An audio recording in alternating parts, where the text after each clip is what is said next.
మళ్ళీ చెప్తున్నా, అర్బన్ నక్సల్స్ అనేటోళ్ళు ఇవాళ పట్టణాలకు నగరాల్లో ఉండి ఏసీ రూమ్ లో ఉండి జల్సాలు చేస్తూ నామినేటెడ్ పోస్టు పొందుతూ కమిటీలో ఉంటూ పైరవులు చేసుకుంటూ ప్రభుత్వాలకు కొమ్ము కాస్తూ ఇవాళ దాన్ని మీరు ఒకవైపు ఏమంటారు, రాజ్యాంగాన్ని కాపాడాలని చెప్పి ఆందోళన చేస్తారు. మరి రాజ్యాంగానికి వ్యతిరేకంగా తుపాకీ పెట్టి కాల్స్తా అంటారు. ఇవాళ నరేంద్ర మోడీ గారి ప్రభుత్వం, నరేంద్ర మోడీ గారి యొక్క ప్రభుత్వం యొక్క లక్ష్యం ఏంది? మాకు అభివృద్ధి, సంక్షేమము, ఈ దేశాన్ని శక్తివంతమైన భారతదేశ నిర్మాణంగా తయారు చేయాలి, అగ్రరాజ్యాల్లో చేర్చాలని చెప్పి ఒక ఆలోచన.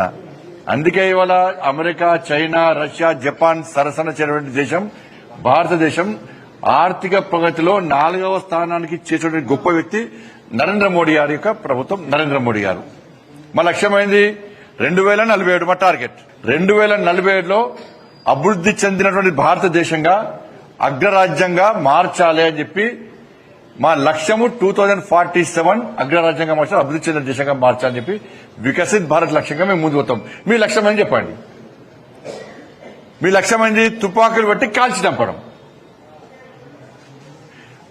మేం చేస్తున్న, నరేంద్ర మోడీ గారు చేస్తున్న, ప్రభుత్వం చేస్తున్న అభివృద్ధి మీకు కళ్ళ కనబడతలేదు. 25 కోట్ల మందిని పేదరికం నుంచి బయటకు చూసిన వ్యక్తి పరిస్థితి మీకు కనబడతలేదు. ప్రధానమంత్రి ఆవాస్ యోజన కింద పేదలకు ఇచ్చే మీ ఇంటి కనబడతలేదు. మీలక ఖాళీ ప్లేస్ ఉంటే జెండాలు పెట్టి గుడిసెలేసి ల్యాండ్ ఓనర్స్ తో మాట్లాడుకుని పైసలు దొబ్బి మీరు వేసిన గుడిసెలలో జెండాలో ఎంతమందికి ఇండ్లు ఇప్పించారు? మీరు ఎంతమంది గుడిసెలు కట్టించారు? మీరు చెప్పండి. ప్రధానమంత్రి ఆవాస్ యోజన కింద 4 కోట్ల మందికి దేశంలో ఇండ్లు కట్టించిన ఘనత నరేంద్ర మోడీ గారి. పేదోళ్లకు రేషన్ బియ్యం ఇస్తున్నాం. 10 లక్షల మందికి రోజ్గార్ మేళా పేరు మీద ఉద్యోగాలు ఇచ్చినాం. అంత పేదోళ్లే, ఏం పైరవులు లేవు, పేపర్ లీకేజ్ కాలే. గ్రామీణ వ్యవస్థను పూర్తిగా గాంధీ మహాత్ముని యొక్క ఆశయాలకు అనుగుణంగా మేము అభివృద్ధి చేసే ప్రయత్నం చేస్తున్నాం. మా సిద్ధాంతం ఏంది? మా దీన్ దయాళ్ ఉపాధ్యాయ అని చెప్పి మాకు చిట్ట చివరి వ్యక్తికి సంక్షేమ ఫలాలు అందాలని చెప్పి అంత్యోదయ సిద్ధాంతమే ముందు పోతారు మేము. మరి మీ సిద్ధాంతం ఏంది? పేదల కోసం ప్రశ్నిస్తాం, పేదల కోసం పోరాటం చేస్తామని చెప్పి మీరు అన్నారు. మరి మేం చేసిన అభివృద్ధి కనబడతలేదు, నరేంద్ర మోడీ చేసిన అభివృద్ధి కనబడతలేదు. కేవలం మతం కొంత చూస్తారు. మేము ఏం అభివృద్ధి చేసినా అభివృద్ధి గుర్తించారు, మతం పేరుతో అభివృద్ధి ప్రయత్నం చేస్తారు. మా అభివృద్ధి మీకు కనబడతలేదు, కేవలం మతం మాత్రమే కనబడుతుంది. మేము అభివృద్ధి గురించి మాట్లాడతాం, మీరు మతం గురించి మాట్లాడతారు. మళ్ళా మేము మతం గురించి మాట్లాడితే మతతత్వవాదులు అంటారు. ఇలా మీరేం చేస్తున్నారు? తెలంగాణ రాష్ట్రంలో కాంగ్రెస్ పార్టీ రేవంత్ రెడ్డి గారు 6 హామీలు ఇచ్చారు, 6 గ్యారంటీలు 100 రోజులు అమలు చేస్తున్నారు. 2500 రూపాయలు ఇచ్చిండ్రా? మరి మీరు ఎందుకు సమర్థిస్తున్నారు? ఆ ప్రభుత్వంలో ఎందుకు భాగస్వామ్యమయ్యారు మీరు? 4000 రూపాయలు ఆసరా పెన్షన్లు ఇస్తున్నారు, ఇచ్చిండా? ఇయ్యలేదు. మరి ఎందుకు ఈ ప్రభుత్వంలో భాగస్వామ్యమయ్యారు మీరు? భూములు ఇచ్చిండా? ఉద్యోగాలు ఇచ్చిండా? నిరుద్యోగ వృత్తి ఇచ్చిండా? ఏమిచ్చిండు? రైతులకు రైతు భరోసా ఇచ్చిండా? రైతులకు 12,000 రూపాయలు ఇచ్చిందా? మరి ఎందుకు మీరు భాగస్వామ్యమయ్యారు? నామినేటెడ్ పోస్టులు ఎందుకు తీసుకుంటున్నారు? కమిటీల్లో ఎందుకుంటున్నారు? మీకు ఏమి నచ్చింది? మీకు దానిలో నచ్చింది ఏంది? మీకు కాంగ్రెస్ పార్టీ పాలనలో మీకు నచ్చింది ఏంది? ఎందుకు భాగస్వామ్యమయ్యారు?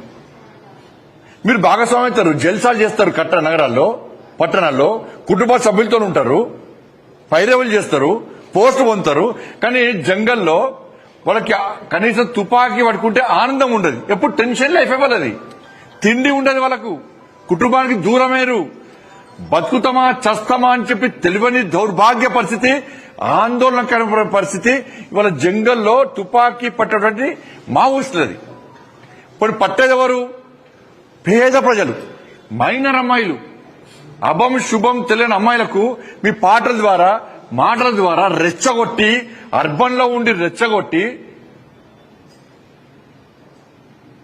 వాళ్ళ చేతికి తుపాకులు ఇచ్చి, చిన్నపిల్లల చేతికి తుపాకులు ఇచ్చి కాల్చుమంటే ఏం సిద్ధాంతం మీది? ఎవరిని కాల్చుకుంటున్నారు మీరు?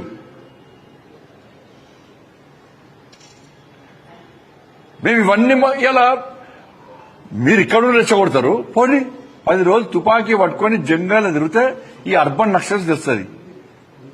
పాప వాళ్ళేమో చచ్చిపోతున్నాడా. ఇలా ఇంకొక లొంగిపోయిన నక్సల గురించి మాట్లాడాను. లొంగిపోయిన మావోయిస్టులు వాళ్ళు ఎంత నిజాయితీ పరులంటే వాళ్ళు బయటకు వచ్చినాక ప్రభుత్వం ఇచ్చేటువంటి సహాయ సహకారాలతో మాత్రమే బతికే పరిస్థితి వాళ్ళది. కానీ అర్బన్ నక్సల్స్ వాళ్ళేమో త్యాగం చేయాలి, వాళ్ళు తిండి తిప్పలున్నది. వీళ్ళేం చేస్తారు, కోట్ల రూపాయలు సంపాదిస్తారు. ఏమనంటే ఆ సుందర విజ్ఞాన కేంద్రాలు కూర్చొని మీటింగ్లు పెడతారు, ఇందిరా చౌక్ దగ్గర 10 మందితో ధర్నా చేస్తారు, గొంగర కూడా ఏదో చిన్న చిన్న పాటలు పాడతారు, ఏసీ రూమ్ లో కూర్చుంటారు. మీకు ఏమాత్రం నైతికత ఉంటే ఎవరైతే ఇప్పుడు ప్రభుత్వంలో ఎవరైతే నామినేటెడ్ పోస్ట్ పొందినరో, ఎవరైతే కమిటీలో ఉన్నారో మీరు వెంటనే రాజీనామా చేయండి. మీరు ఫస్ట్ రాజీనామా చేయండి. కార్యాలు ఎదురుతారు.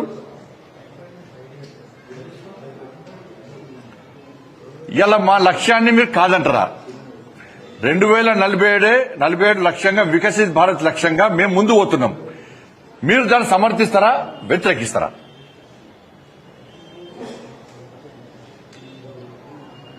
ఇంత జరుగుతుంటే ఎన్కౌంటర్లు జరుగుతున్నాయి, వాళ్ళు పోలీసులుగా కాల్పులు జరుపుతున్నారు. ఇంత జరుగుతుంటే కనీసం మానవత్వంతో లొంగిపోండి అని చెప్పేటువంటి ఆలోచన లేకున్నటువంటి ఇంత మూర్ఖత్వపు ఆలోచన సిద్ధాంతం ఏది మీది? పెద్ద పెద్ద నాయకులు అందరూ లొంగిపోతున్నారు. లొంగిపోయిన వాళ్ళందరూ కూడా వెంటనే లొంగిపోండి, పరిస్థితులు బాగలేవు, దేశం మారింది, దేశ పరిస్థితులు మారినాయి అని వాళ్ళు గుర్తించారు. జంగల్లో ఉన్నోళ్ళు గుర్తించారు.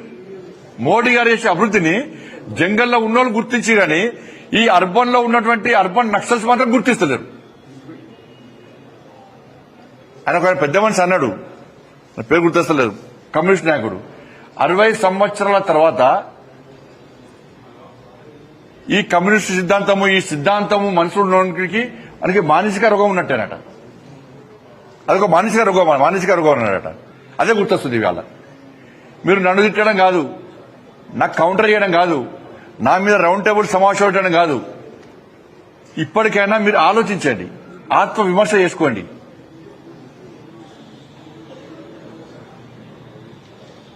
ఇవాళ తెలంగాణలో అధికారంలో కాంగ్రెస్ పార్టీ ఉంది, మేము దాని భాగస్వామ్యం అని చెప్పి మీరు సంకలు గుర్తుకుంటారు కావచ్చు.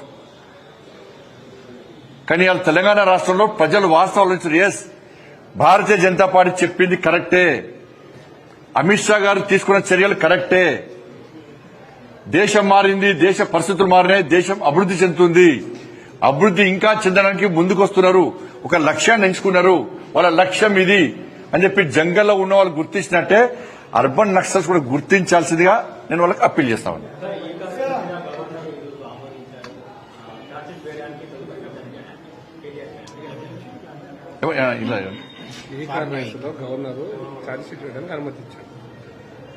ఇప్పుడు ప్రభుత్వం ఎన్నో విమర్శించింది కదా, ఇప్పుడు చెప్పాలి, రాష్ట్ర ముఖ్యమంత్రి సమాధానం చెప్పాలి, ఏం చేస్తారని. అది ఇన్ని గవర్నర్ ఆమోదం పర్మిషన్ ఇవ్వద్దనే కాంగ్రెస్ పార్టీ కోరుకున్నది. ఎందుకంటే బీజేపీని బదనాం చేయాలి. ఎందుకంటే వాళ్ళ మధ్యలో ఉన్నాయి కదా, దోస్తాను ఉంది కదా. 2 సంవత్సరాలే రాష్ట్ర ముఖ్యమంత్రి గారు ఏమన్నారు, ఎన్నికలకు రాకముందు మొత్తం ఉన్న రికవరీ చేస్తా, ఆస్తులు జప్తు చేస్తా, దున్నిస్తా, కేసీఆర్ కుటుంబాన్ని జైలుకు పంపుతా అన్నాడు. కనీసం జైలు కాదు, కనీసం వాళ్ళు ముట్టుకున్నటువంటి పాపన పోలే. లోపాయకారి ఒప్పందంతో ఇవాళ రాష్ట్ర ముఖ్యమంత్రి అందుకెత్తున్న ఈ తెలంగాణ రాష్ట్రంలో ఆర్కే పాలన సాగుతున్నది. ఆర్కే రేవంత్ రెడ్డి, కేటీఆర్ పాలన కొనసాగుతున్నది. అది తప్పించుకోవడానికి మా మీద నిలుస్తారు. అంతా కూడా ఇలా కానీ గింత అవినీతి జరిగిందని చెప్పి ఎన్నికల ముందు ఆరోపణ చేసిన రాష్ట్ర ముఖ్యమంత్రి ఏ ఒక్కదాని చర్య తీసుకోకుండా ఏమంటే గవర్నర్ ఫైల్ పంపడము, గవర్నర్ పెండింగ్ ఉంది, సిబిఐ కైనా ఢిల్లీలో పెండింగ్ ఉంది. నీ చేతిలో ఫస్ట్ ఏ రాదు. ఇక కేసీఆర్ బీఆర్ఎస్ గవర్నమెంట్ లో అవినీతి ఏం జరగలేదంటే ఒప్పుకుంటారు వీళ్ళందరినీ.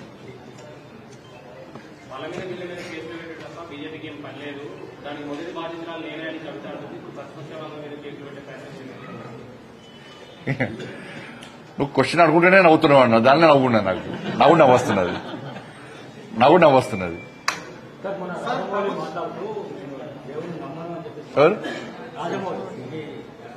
దేశంలో ప్రతీకార రాజకీయం నడుస్తున్నాయని ఆమె మేము చెప్తున్నాం కదా, దేశం అభివృద్ధి చెందుతున్న విషయం వాళ్ళ కళ్ళకి కనబడతలేదు. ఈ విమర్శలకు ప్రతి విమర్శలకే పరిమితమైన ఈ విపక్ష పార్టీలన్నీ కూడా ప్రతీకారం తప్పు చేసేటోళ్లను, అవినీతికి పాల్పడోళ్లను ఎట్టి బస్లో నరేంద్ర మోడీ గారి ప్రభుత్వము క్షమించదు కూడా.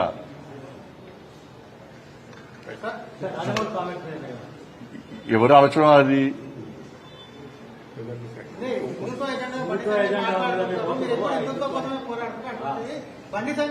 బండి సంజయ్ అభివృద్ధి గురించి మాట్లాడితే అది కళ్ళ కనబడతలేదు.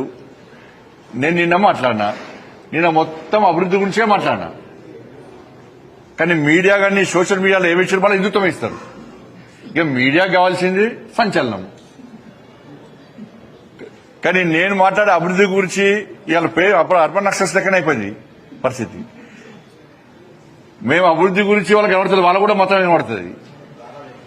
కానీ మళ్ళీ మీడియా మిత్రులకు విజ్ఞప్తి చేస్తున్నాను, నేను మాట్లాడుతున్న అభివృద్ధి గురించి కూడా అప్పుడప్పుడు చూపెట్టాను కదా. ధన్యవాదాలు. ఆయన ఆలోచన ఎవరు ఆలోచన వాళ్ళది. రేపు భవిష్యత్తులో ఆ దేవుడు కరుణించి ఆయన దేవుణ్ణి నమ్మే విధంగా ఆ దేవుని యొక్క కరుణా కటాక్షలు ఆయన మీద ఉండాలని కోరుకుంటున్నా. రాజమౌళి గారు నిన్ను నూరేళ్లు ఆరోగ్యాలతో సక్సెస్ అయ్యి ఆ అమ్మవారి ఆశీర్వాదంతో ముందుకు సాగాలని కోరుతున్నా. ధన్యవాదాలు.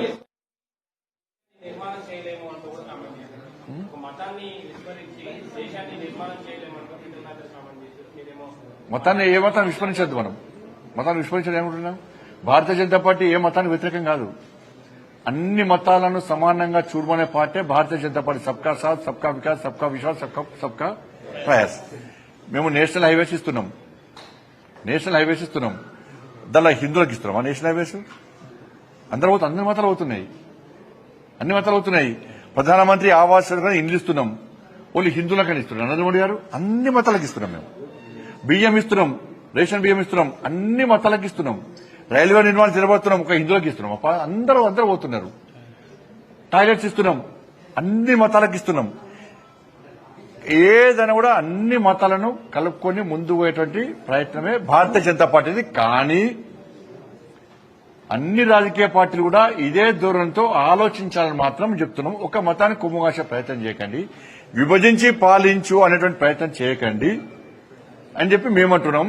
భారతీయ జనతా పార్టీ ఏ రోజు కూడా ముస్లిం మతాన్ని కించపరచలే, ముస్లింల మనోభావాలు దెబ్బతీసే ప్రయత్నం చేయలే, ఎక్కడ ఏ మసీదు కూలగొట్టలే, ఎక్కడ ఏ దాడులు జరగలే, ఎవరిని హత్య చేయడం కూడా తప్పే.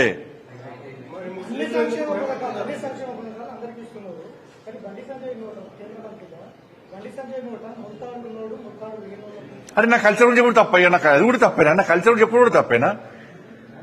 నేను బొట్టు పెట్టుకుంటా, నాకు అది కూడా తప్పేనా? ఇక అది కూడా మాట గింత ఘోరం ఉంటుందా? మీడియా గింత యాక్షన్ తీసేట్లనే మీరు. ఇది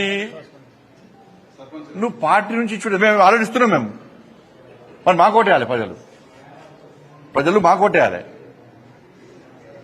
మేము ఇచ్చే పార్టీ పదవి పోస్టులో మేము బీసీ, ఎస్సీ, ఎస్టీ, మహిళ వీళ్ళకి సంబంధించి మేము సరైన పద్ధతిలో మేము గౌరవం ఇస్తున్నాం.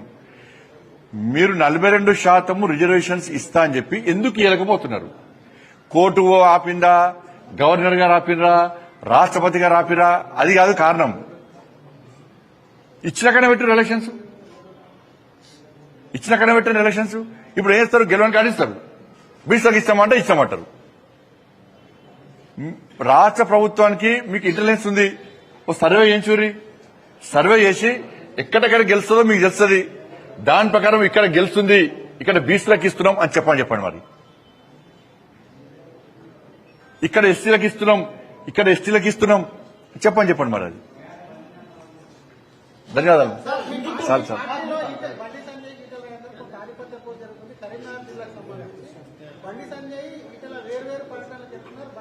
నువ్వు డిపార్ట్మెంట్కి ఆడుతావు ఓకే. మా నాయకులు ఈ భేదాలు అభిప్రాయ భేదాలు అనేటివి అవాస్తవము. బండి సంజయ్గా నేను పార్టీ సిద్ధాంతం కోసం పనిచేస్తా, పార్టీ జెండా కింద పనిచేస్తా, పార్టీ ఏది చెప్తే అది చేస్తా, మా అధినాయకత్వం ఏది చెప్తే అది చేస్తా, కమిట్మెంట్తో పనిచేస్తా, కష్టపడి పనిచేస్తా, పార్టీ కార్యకర్తల కోసం పనిచేస్తా. ఇది నా ఆలోచన. నా మీద ఇంకెవరికైనా వేరే అభిప్రాయ భేదాలు ఉంటే అవి మనసులో తీసేయండి. నా గురించి మంచి ఆలోచించండి, పార్టీ గురించి మంచి ఆలోచించండి మాత్రం కోరుతున్నాను. ధన్యవాదాలు.